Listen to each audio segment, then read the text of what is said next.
Olá, queridos, a paz, boa tarde, já estamos ao vivo, como é que vocês estão? Chegando para mais um dia de sabedoria, Provérbios, capítulo 11. Oi, tia! E hoje, ó, daqui a pouco vai começar a competição, hein? Porque minha tia daqui a pouco vai começar a chegar primeiro que a minha mãe. Viu, tia? Você vai ser a primeira a entrar, a chegar não só para os aniversários, vai chegar para os eventos, vai chegar também na live, primeiro para minha mãe. Oi, boa tarde, boa tarde. Vamos chegando e sem delongas, vamos começar. Provérbios, capítulo 11. Aí, mãe, dessa vez minha tia chegou primeiro.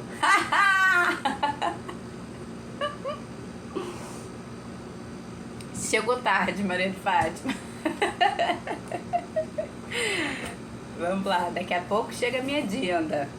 Vai ficar a competição. Minha tia, minha mãe e minha Dinda. Eu gosto, essa competição é boa. Vamos começar então. Pega o papel e caneta. Provérbios, capítulo 11. Lembrando que hoje a gente não pode demorar, porque desde que acabou o capítulo 9, como vocês já sabem, mudou a dinâmica do livro de Provérbios, e agora a gente tem versículos que são temas diferentes, cada versículo falando de um assunto diferente, às vezes um ou dois dentro do mesmo tema, como você vai ver hoje, que às vezes um ou dois dá pra gente ler junto, porque fala da mesma coisa, mas a maioria deles, cada um fala de uma coisa, e obviamente não dá pra gente fazer um comentário muito extenso de cada um, porque senão a live vai ficar imensa. Então, vamos começar. Provérbios, capítulo 11, versículo 1. O Senhor detesta balanças desonestas, mas o peso justo é o seu prazer. Balanças desonestas nada mais é do que um julgamento injusto, né? O Senhor não gosta de julgamentos injustos. Jesus disse em João, capítulo 7, versículo 24, por exemplo, não julguem segundo a aparência, e sim pela reta justiça. Lembra que ontem a gente falou, né, que às vezes as pessoas falam assim, mas você não pode julgar, né? Sim, nós não só podemos, como devemos julgar. Julgar no sentido de discernir todas as coisas. E lembra que você falou, que a gente falou acerca do julgamento, né? Que a gente consegue discernir, julgar aquilo que está dentro do coração da pessoa por aquilo que ela fala, pelas suas atitudes, pelos seus frutos, tá? Então, quando ele está falando aqui em João 7,24, não julguem segundo a aparência e sim pela reta justiça, é aquele famoso não julguem o livro pela capa. Há uma maneira certa de se julgar e não é pela aparência, e sim pela reta justiça. E o que é essa reta justiça? O que a reta justiça ensina sobre como deve ser o julgamento? Como que a gente pode discernir? Como que a gente pode julgar pela reta justiça? Através dos frutos. A palavra fala que pelos frutos nós conheceremos. Por exemplo, se você quer saber do que é uma árvore, é só você esperar ver qual é o fruto que ela vai dar. E você vai saber exatamente quem é aquela árvore, qual é a identidade daquela árvore. Se você, por exemplo, tem uma semente na sua mão e você não sabe do que é essa semente, basta você plantar essa semente e você vai descobrir a identidade dessa semente. Espera crescer, espera dar fruto e você vai ver qual é a identidade dessa semente, o que é essa semente, tá? Em Lucas 6, versículos 43 a 45, diz assim: não há árvore boa que dê mau fruto, porque cada árvore é conhecida pelo seu próprio fruto. Porque não se colhem figos de espinheiros e nem uvas dos abrolhos. O homem bom, do bom tesouro do seu coração, tira o bem. E o homem mau, do mau tesouro do seu coração, tira o mal, porque a boca fala do que está cheio o coração. Então, aquilo que o seu coração está cheio, consequentemente, vai ser aquilo que vai sair. Então, é fato que a gente consegue julgar as pessoas, no sentido de discernir o que há no coração dessas pessoas por aquilo que elas falam e pela forma como elas agem, ok? Então, mas por que a gente não pode julgar pelas aparências. Porque as aparências, elas podem ser enganosas. Às vezes você pode... Menina, tem um negócio aqui no meu olho e não quer sair. As aparências, elas podem ser enganosas. Por exemplo, a gente vê o próprio Jesus vendo a aparência de uma figueira e, de uma certa forma, ele ali foi, não vou dizer enganado, mas ele julgou ele condenou e amaldiçoou aquela figueira pelo fato daquilo que ela aparentava não ser de fato a verdade. Então vamos ver lá em Marcos capítulo 11, versos 13 a 14, e vou ler também o versículo 20, que diz assim: quando Jesus teve fome, aí ele diz: e vendo de longe uma figueira com folhas, foi ver nela se porventura acharia figos. Aproximando-se dela, nada achou exceto folhas, porque não era tempo de figo. Presta atenção nisso, não era tempo de figo. Então Jesus disse: nunca jamais alguém coma fruto de ti. E passando pela manhã seguinte, viram que a figueira secara desde a raiz. Mas peraí, não era tempo de figo, e obviamente Jesus sabia disso, e quando ele chegou para procurar figo na figueira, não tinha figo. Parece que não faz sentido, né? Diz que só havia folhas, não achou nada exceto folhas. Parece que não faz sentido. Peraí, por que ele amaldiçoou a figueira se ele sabia que não era tempo de figo e mesmo assim ele foi lá procurar figo? Ele foi lá procurar figo porque ele quis, não era tempo de figo. Aquela figueira não era obrigada a estar dando figo naquele momento. Mas por que ele amaldiçoou a figueira? Porque a figueira, especificamente, essa árvore, quando ela está cheia de folhas, significa que ela tem frutos. Então essa é uma característica da figueira. Quando ela tem folhas, é porque está no tempo de dar frutos. Então aquela figueira, ela aparentava ter frutos, ela tinha aparência de que estava com frutos, mas de fato não estava. Por isso Jesus amaldiçoou aquela árvore e aquela árvore secou desde a raiz. Então, aí você pode pensar assim: Camila, então a gente não precisa cuidar da nossa aparência? Cuidar da aparência não é importante? Óbvio que é muito importante você cuidar da sua aparência. O problema é quando você usa a sua aparência para enganar, entendeu? Naquele momento, Jesus foi enganado pela aparência da figueira, ok? Então, quando você usa as aparências para fingir, para ser um hipócrita, um falso, usando de aparências e de artifícios para enganar as outras pessoas, então isso não é legítimo. Mas é legítimo que você cuide da sua aparência. Você precisa, inclusive, cuidar da sua aparência para que você ande de modo digno de quem você é. Você é imagem e semelhança de Deus, ok? Então você não pode andar de qualquer maneira. Você precisa cuidar, sim, da sua aparência, tá? Não é disso que se trata.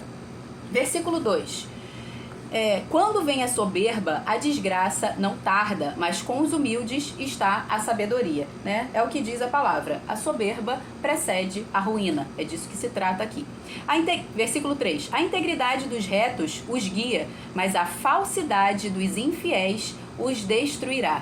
Dispensa comentário, né? Autoexplicativo. Versículo 4. As riquezas não servem para nada no dia da ira, mas a justiça livra da morte. Mais uma vez, como a gente falou ontem, o problema não é você ter riqueza, o problema é você depositar a sua confiança na riqueza, como se ela pudesse te salvar. E nada pode te salvar do dia da ira, exceto Jesus Cristo. A sua confiança deve estar em Cristo Jesus e não nas suas riquezas. O seu Deus deve ser Jesus Cristo e não as riquezas, e não Mamon, ok? Então, o problema não é você ter a riqueza, o problema é você depositar sua confiança nela. No dia do juízo você vai ter um grande problema se você fizer isso. Versículos 5 a 7. A justiça do íntegro endireita o seu caminho, mas o ímpio cai pela sua impiedade. A justiça dos retos os livrará, mas os infiéis serão apanhados na sua própria ambição. Quando morre o ímpio, morre a sua esperança, e o que ele esperava do seu poder se dissipa. Tá? Aqui ele está falando no 5. É no 5? Cadê? Ou é no 7? Quando morre o ímpio, morre a sua esperança. A gente leu aqui no 7, né? E o que ele esperava do seu poder se dissipa. Mas a esperança dos justos não morre. A esperança do ímpio, ela morre, porque ele está pautando a sua esperança em coisas que não são eternas. Em riquezas, por exemplo, poder, status, tudo aquilo que não é eterno. O ímpio, ele vai pautar a sua esperança em coisas que vão perecer. Tá? Mas a riqueza, a esperança do justo não morre. Por quê? Porque já morreu, já ressuscitou e foi assunto aos céus, está à direita de Deus Pai intercedendo por nós. Essa é a nossa esperança. Jesus Cristo é a nossa esperança e ela não morre, ela é eterna. Versículo 8 e 9. O justo é liberado da agonia, o justo é liberado da angústia, mas o ímpio a recebe em lugar dele. O ímpio destrói o próximo com o que diz, mas os justos são libertados pelo conhecimento. O conhecimento liberta, a ignorância escraviza. É disso que se trata aqui. Então, é a sabedoria, é o conhecimento da verdade, também não é qualquer conhecimento. Entenda, tá? Você pode ter a sua cabeça cheia de conhecimento de coisas inúteis que não edificam em absolutamente nada. A palavra fala: conhecereis a verdade e a verdade vos libertará. Então é o conhecimento da verdade que te liberta. E quem é a verdade? A verdade não é um ponto de vista que você tem, cada um tem a sua verdade. Não, a verdade é Cristo. A palavra de Deus diz que Jesus é o caminho, a verdade e a vida. E ninguém vai ao Pai a não ser por ele. Então é esse conhecimento dessa verdade que é uma pessoa que liberta, ok? Versículos 10 e 11. A cidade se alegra com o bem-estar dos justos, mas dá gritos de alegria quando perecem os ímpios. Pela bênção dos retos, a cidade é exaltada, mas pela boca dos ímpios é destruída. Tem um outro versículo na Bíblia que diz que quando os justos governam, o povo se alegra. Mas quando os ímpios, os injustos, os perversos, os corruptos governam, o povo geme, o povo sofre. Por quê? Porque todo ímpio, quando está no governo, ele vai oprimir o povo. Seja com perversidades, seja com culturas perversas, vídeo que estamos vivendo atualmente, seja com impostos altíssimos, e o povo vai ser massacrado com isso, porque não vai deixar que o povo prospere. É um governo que acha que toda a riqueza tem que ser para ele e não para o povo, sendo que um governo que é justo entende que todos os nossos recursos que são investidos nos impostos devem ser devolvidos em benefícios para o povo. Mas o que a gente vê é que, não, mas é porque o hospital gratuito, porque tem isso gratuito. Não, não é gratuito, você está pagando com os seus impostos e está pagando muito caro. Inclusive o Brasil é um dos países com o maior índice de impostos sendo cobrados do povo atualmente. Então é absurdo. Aquilo que você paga, a cada produto que você compra, praticamente, em média, 50% desse produto é imposto. Então o seu poder de compra diminui. Então é por isso que quando os ímpios perecem ou deixam o governo, o povo se alegra. E quando os justos governam, o povo também se alegra. Então a alegria está ou no justo governar ou no ímpio perecer e sair do governo, ok? Não, do contrário, se for um ímpio governando, o povo vai sofrer e vai gemer. Versos 12 e 13. Quem fala mal do seu próximo não tem juízo, o homem prudente se cala. O mexeriqueiro revela os segredos, mas o fiel de espírito os encobre. Aqui está falando de quê? Maledicência, fofoca. Se um amigo seu confiou em você um segredo, não conte isso para outra pessoa. Não seja aquela pessoa fofoqueira, maledicente, falsa, ok? Não, isso é abominação. Versículo 14. Não havendo direção sábia, o povo fracassa. Com muitos conselheiros há segurança. Perceba que ele está dizendo aqui com muitos conselheiros. Ele não disse aqui que com muitos conselhos há segurança, tá? Porque conselho qualquer um pode dar. Qualquer tolo pode dar um conselho para você e beleza, ele não vai ter compromisso nenhum com aquele conselho, tá? Inclusive, você pode classificar o conselho do tolo como mera opinião. E opinião nada mais é do que uma mercadoria barata, a qual a pessoa que está emitindo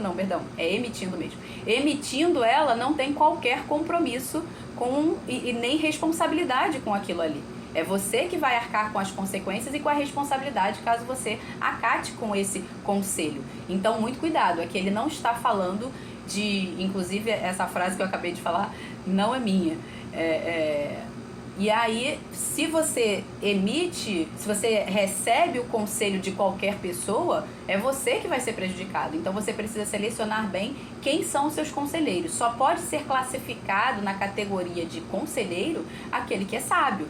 Aquele que vai te dar conselhos que realmente estão de acordo com a sabedoria, com os princípios da palavra de Deus. Então selecione bem, não é qualquer um que pode ser seu conselheiro. Qualquer um pode dar um conselho, mas não é qualquer um que pode ser um conselheiro seu. E aqui ele está dizendo que versículo 14, né? Eu li.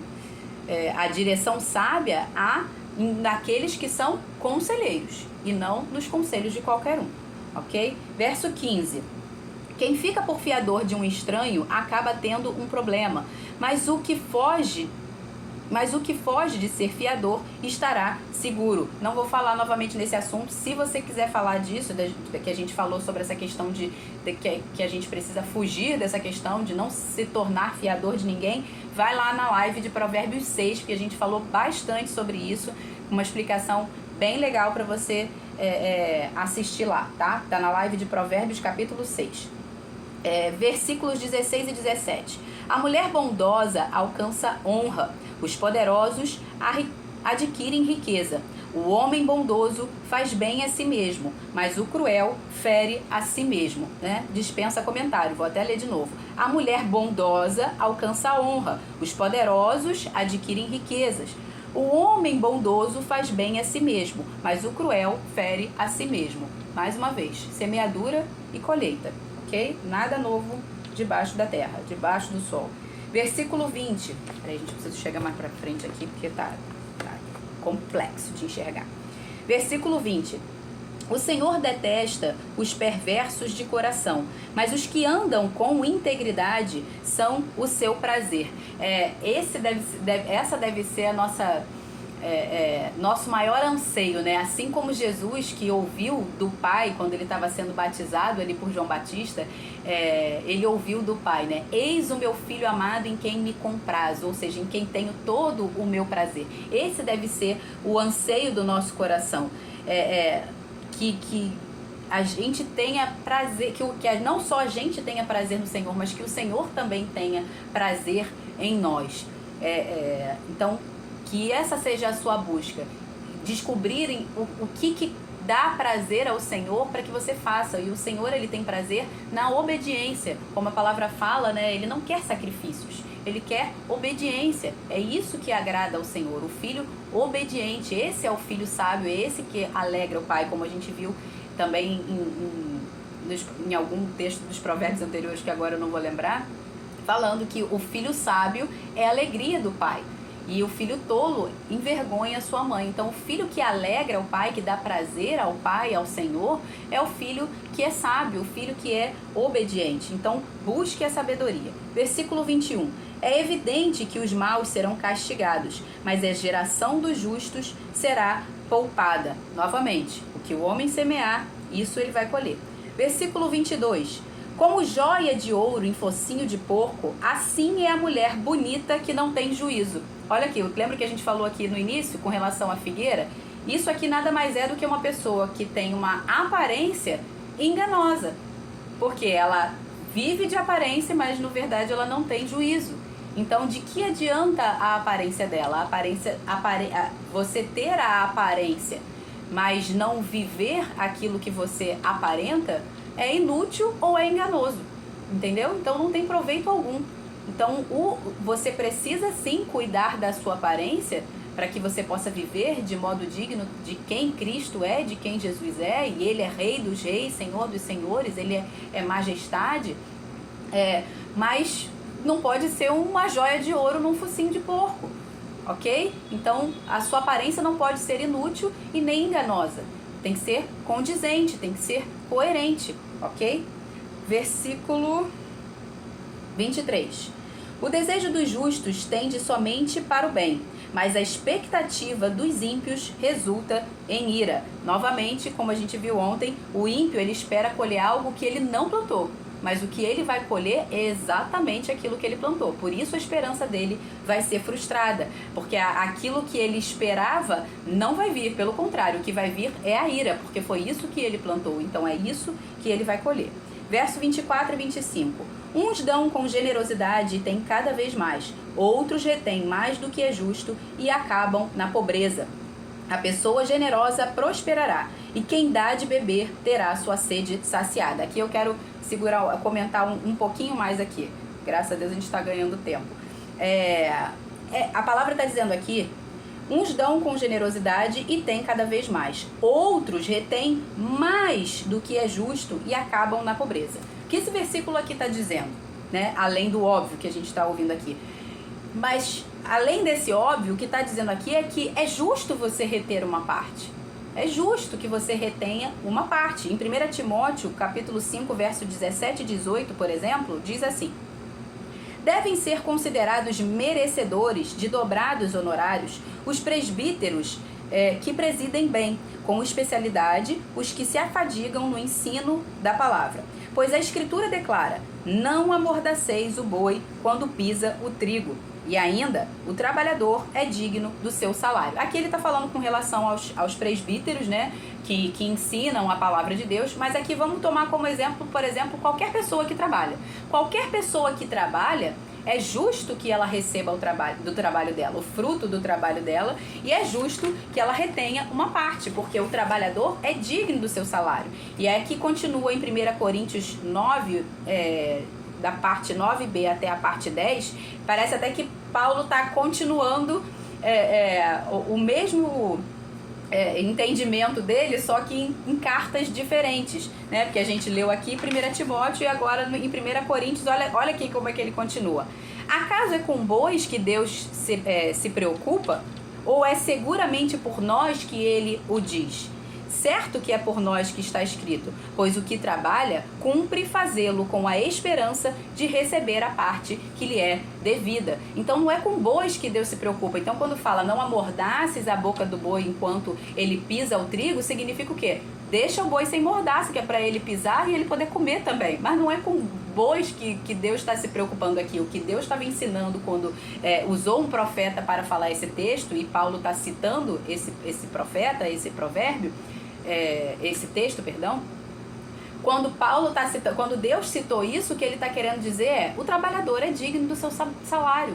Então, quando a pessoa está trabalhando, é justo que ela retenha uma parte para o seu sustento, é justo que ela retenha uma parte para o seu desfrute com a sua família, lembrando que a igreja somos nós. Então, hoje o nosso investimento, é óbvio que se você congrega em uma igreja, e você deve congregar, porque a palavra fala sobre isso, né? Em uma igreja que eu falo aqui, um templo físico, você precisa contribuir, você não pode ser egoísta, você está ali desfrutando, então você precisa contribuir com os seus dízimos, com as suas ofertas, mas você precisa lembrar que você é a igreja, né? Nós juntos somos o corpo de Cristo, então essa manutenção deve ser dada também a nós, a nossa casa, a nossa família, como a palavra fala: aquele que não cuida dos seus, especialmente da própria casa, negou a fé e é pior do que o descrente. Então esse cuidado com o templo hoje é conosco em primeiro lugar,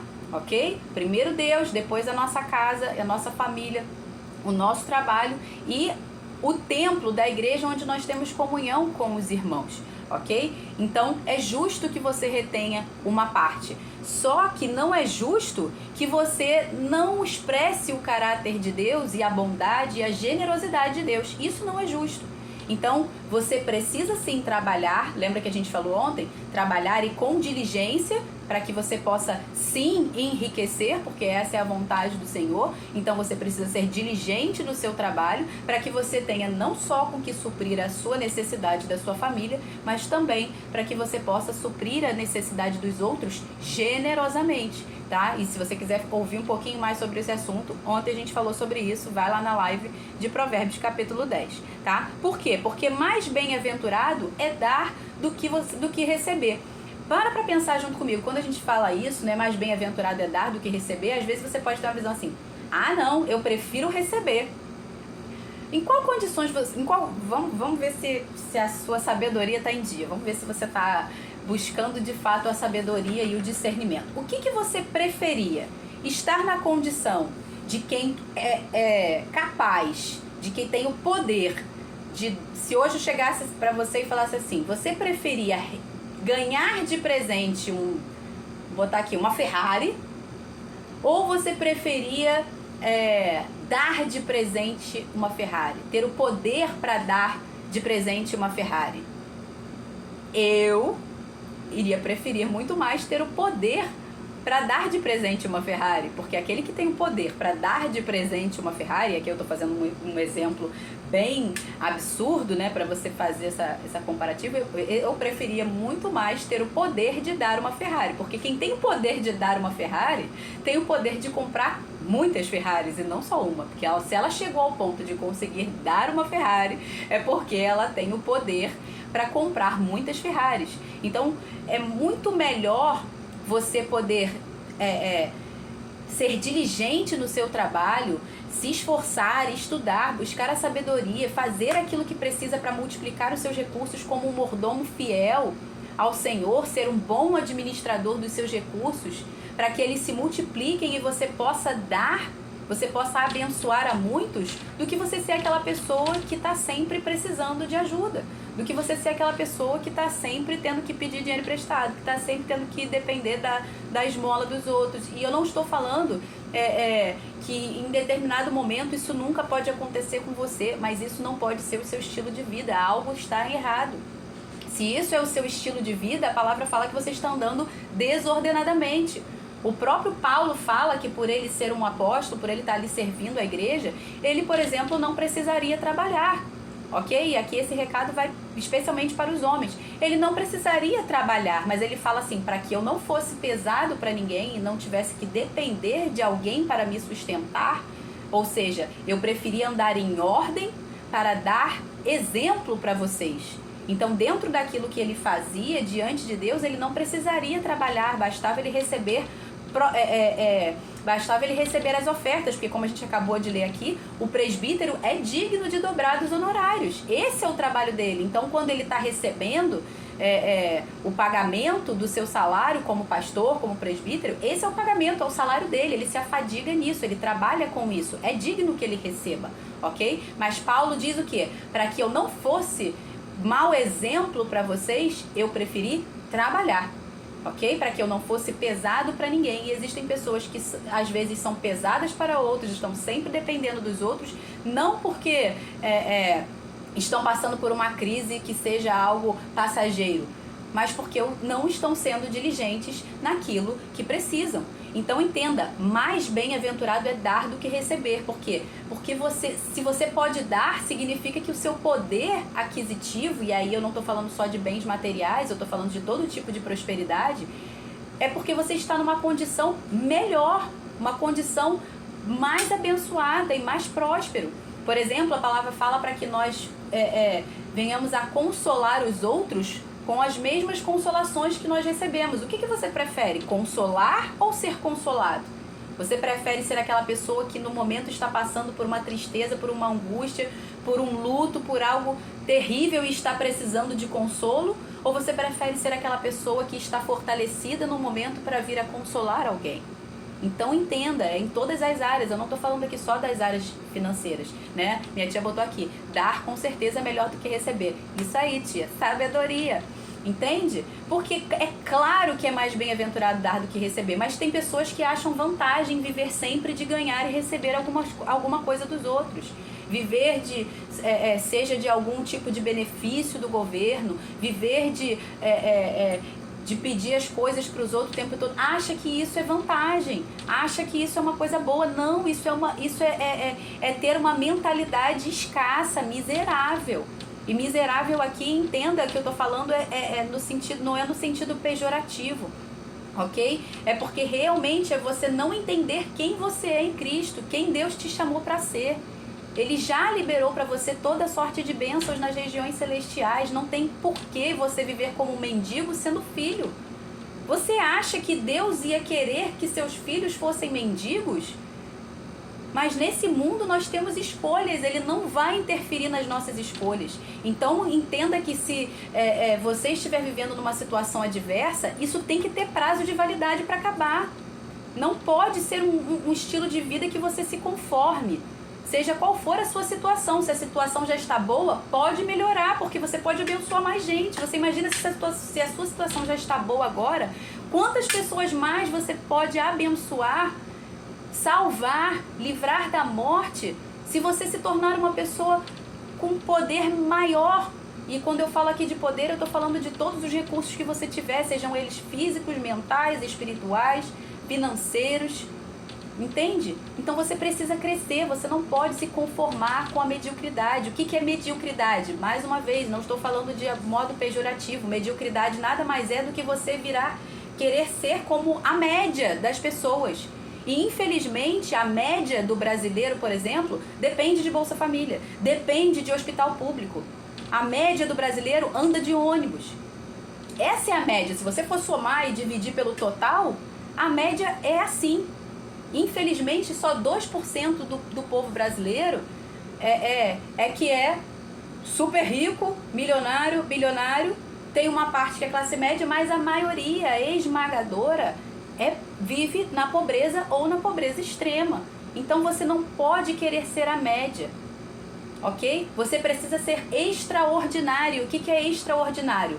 É fazer além do ordinário, é fazer além da obrigação. Extraordinário não é algo fantástico, sensacional, super-herói. Não, é só você fazer um pouquinho a mais do que as pessoas comuns fazem e você já é extraordinário. Se você acordar mais cedo que a maioria, você já é extraordinário. Se você estudar um pouquinho a mais do que a maioria, você já está sendo extraordinário, porque você está deixando de ser a média, você está deixando de ser ordinário, ok? Então seja diligente, faça a sua parte para que você possa generosamente dar mais do que receber, porque mais bem-aventurado é dar do que receber, tá? Verso 26. O povo amaldiçoa quem retém o trigo, mas a bênção virá sobre a cabeça daquele que o vende. Olha só, a gente acabou de falar aqui que mais bem-aventurado é dar do que receber. E aí a gente fala assim, não, então o certo é só a gente dar. Se a gente tem sobrando, vamos dar. E de fato, a gente deve ser generoso e a gente deve dar. Mas olha o que ele está falando também. O povo amaldiçoa quem retém o trigo, mas bênção virá sobre a cabeça daquele que o vende.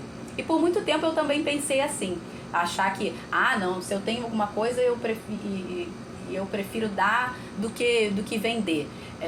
Ou então eu tenho uma coisa que está com pouco tempo de uso e eu quero comprar e trocar por uma coisa melhor, então em vez de eu dar, eu vou vender. Por muito tempo eu pensei assim e não tem problema nenhum se você pensa assim, ok? Tá? Mas a palavra também está dizendo aqui que é abençoado aquele que vende. E aqui eu quero dar um outro exemplo para você. Por exemplo, você comprou um iPhone, ok? Não é o meu caso, até porque eu nem gosto da mecânica ali, né, do funcionamento do iPhone, apesar de ser um telefone excelente, muito bom, mas eu ainda me identifico melhor com o Android, porque eu ainda não consegui essa habilidade. Mas é questão de costume e a gente acostuma rápido com aquilo que é bom, não tem problema nenhum. A gente vai acostumar quando for necessário. Então vamos supor que você acabou de comprar um iPhone, ok? Só que aí você comprou um iPhone, graças a Deus você tem recursos para isso, olha só que coisa boa. Você comprou um iPhone e daqui a, 3, 4 meses saiu um novo iPhone. E você quer esse novo iPhone. É justo que você dê esse iPhone para outra pessoa, para você comprar outro? Um exemplo.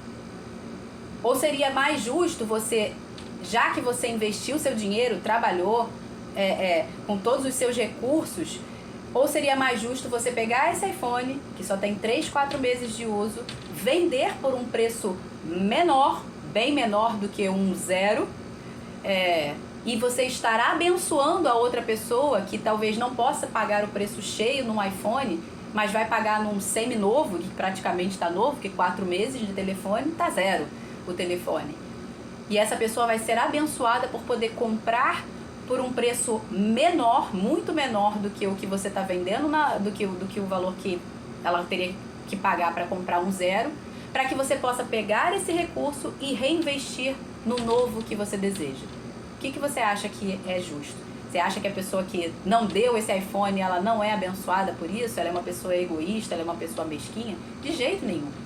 De jeito nenhum. Essa pessoa, além de estar sendo uma boa administradora, não desperdiçando os seus recursos, porque ela poderia sim dar, mas de uma certa forma ela estaria também desperdiçando os recursos. Ela não seria uma boa administradora em multiplicar esses recursos. Porque vamos supor que ela dependa de um iPhone para trabalhar, porque o iPhone é muito melhor, principalmente para quem trabalha com isso. Então é uma ferramenta de trabalho para ela. Então quanto mais ela investir numa ferramenta de trabalho melhor vai ser o retorno que ela vai ter do trabalho dela também.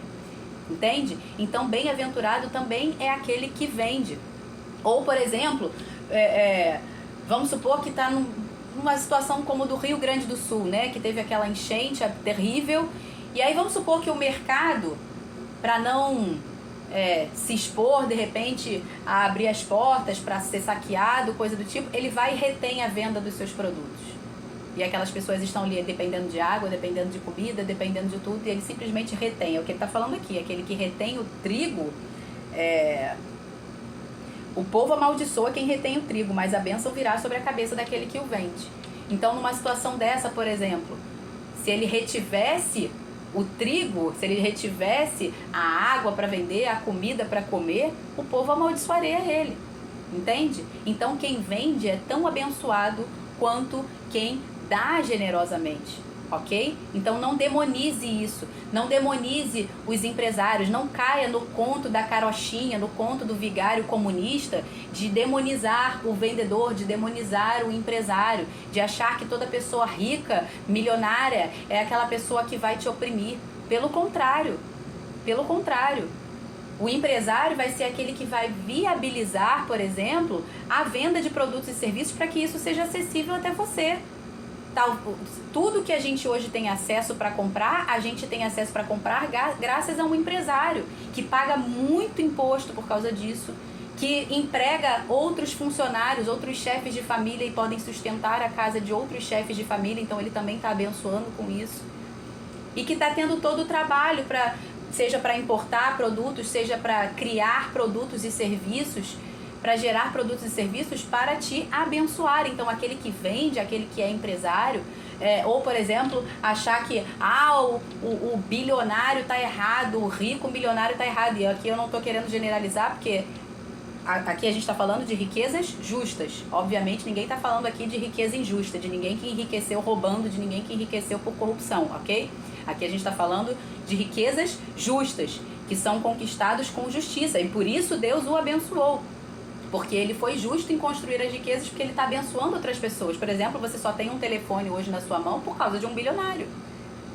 Se esse bilionário não tivesse viabilizado a criação desse produto, a manutenção e tudo o que precisa de importar produtos, inventar, pagar gente, você não teria esse celular hoje na sua mão. E esse celular hoje na sua mão é uma bênção, apesar de poder ser usado também para maldição, infelizmente, como todas as coisas. Ok? Então, não caia no conto do vigário comunista, tá? Que quer ver o povo pobre, escravizado, para ficar dependendo do governo, dependendo de dar, de receber o tempo todo para ser escravo, em vez de ser um povo que tenha domínio, que tenha governo, para que possa dar, para que possa abençoar, que seja um povo autônomo, que governe a sua própria vida e que não dependa do governo. Isso deve ser, essa é a vontade de Deus para você, que você não dependa de governo, que você não dependa de homens, mas que você possa prosperar e governar a sua própria vida de tal forma que você possa abençoar a outros, tá? Continuando aqui, versículo 27. Quem procura o bem alcança o favor, Quem corre atrás do mal acaba procurando o que procura. Novamente, semeadura e colheita. Versículo 28. Quem confia nas suas riquezas cairá, mas os justos reverdecerão como as folhagens. Então, mais uma vez, não deposite a sua confiança na instabilidade das riquezas, ok? Então, quem confia nas riquezas vai cair. Versículo 29. Aquele que perturba a sua casa herdará o vento, e o insensato será servo do sábio de coração. Ou seja, o tolo, além dele não cuidar... Desculpa.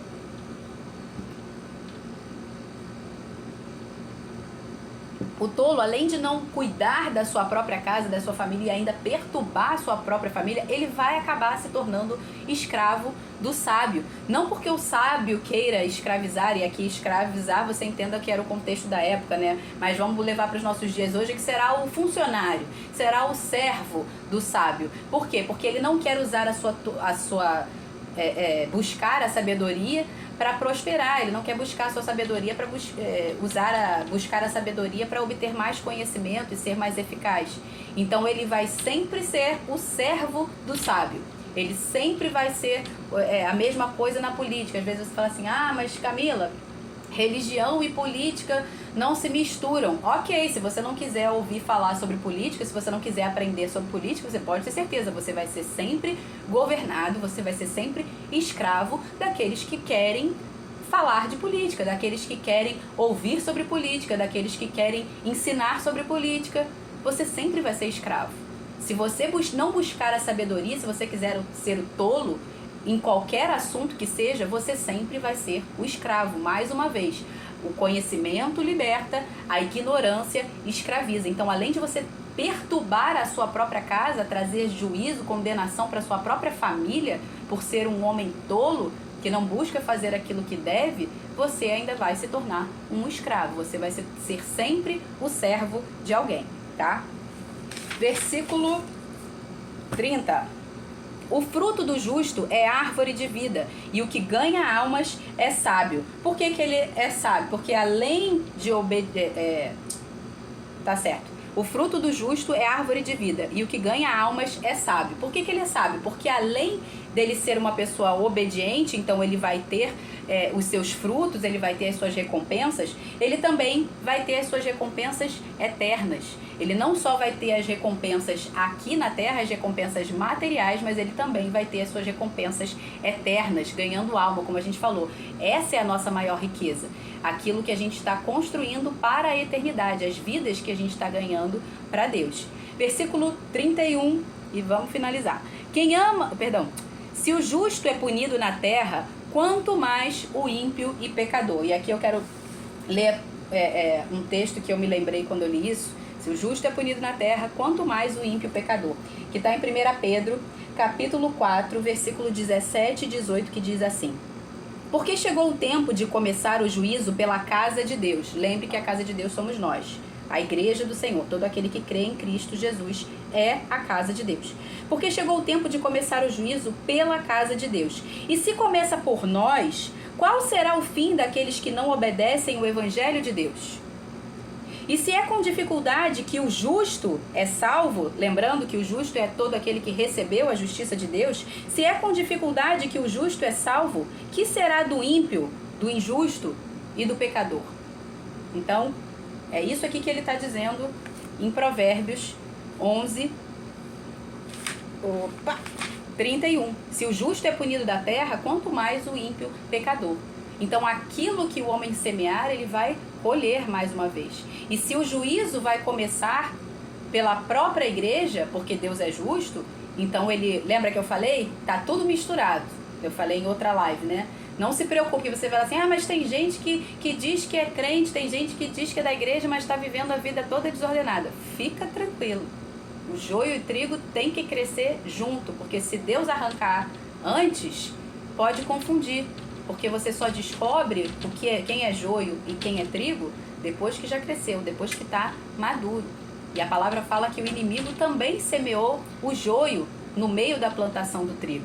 Então tá tudo misturado, mas você pode ter certeza, no último dia vai ser separado.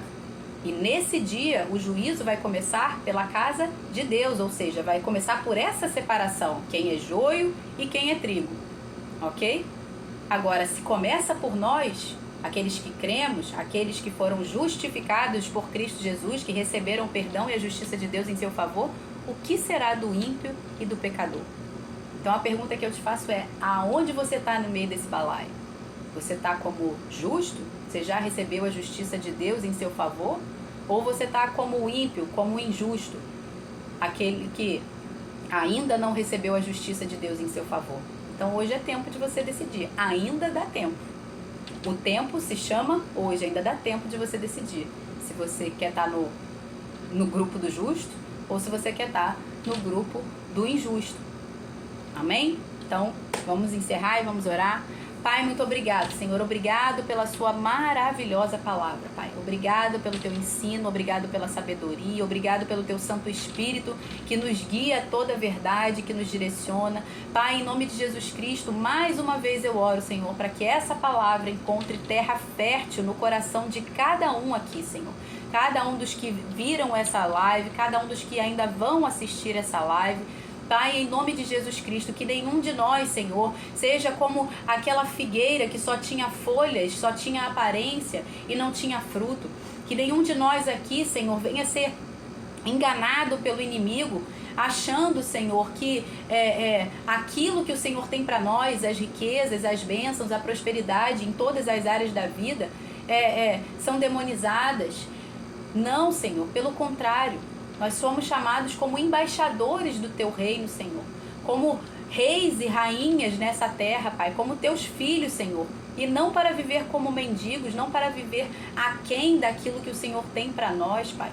Por isso, em nome de Jesus, que haja essa consciência, que haja esse discernimento e que haja uma renovação na mente de cada um para que ninguém seja escravizado por si mesmo, escravizado pela tolice, pelos desejos da sua própria carne, mas que cada um possa se tornar, através da sabedoria, através da disciplina, da correção, do trabalho, Senhor, que cada um possa se tornar um servo fiel, um bom administrador dos seus recursos, para crescer, multiplicar e poder dar generosamente, porque, como vimos, mais bem-aventurado é dar do que receber. Pai, em nome de Jesus, abençoa cada um aqui, Senhor, cada família, Pai. Abençoa principalmente com essa transformação, com essa renovação da mente, Senhor, para que cada um possa experimentar qual é a sua boa, agradável e perfeita vontade para cada um de nós. Em nome de Jesus Cristo eu oro e te agradeço, meu Deus. Amém. Amém, gente? Até amanhã, capítulo 12 de Provérbios. Beijo. Tchau, tchau. Fica com Deus.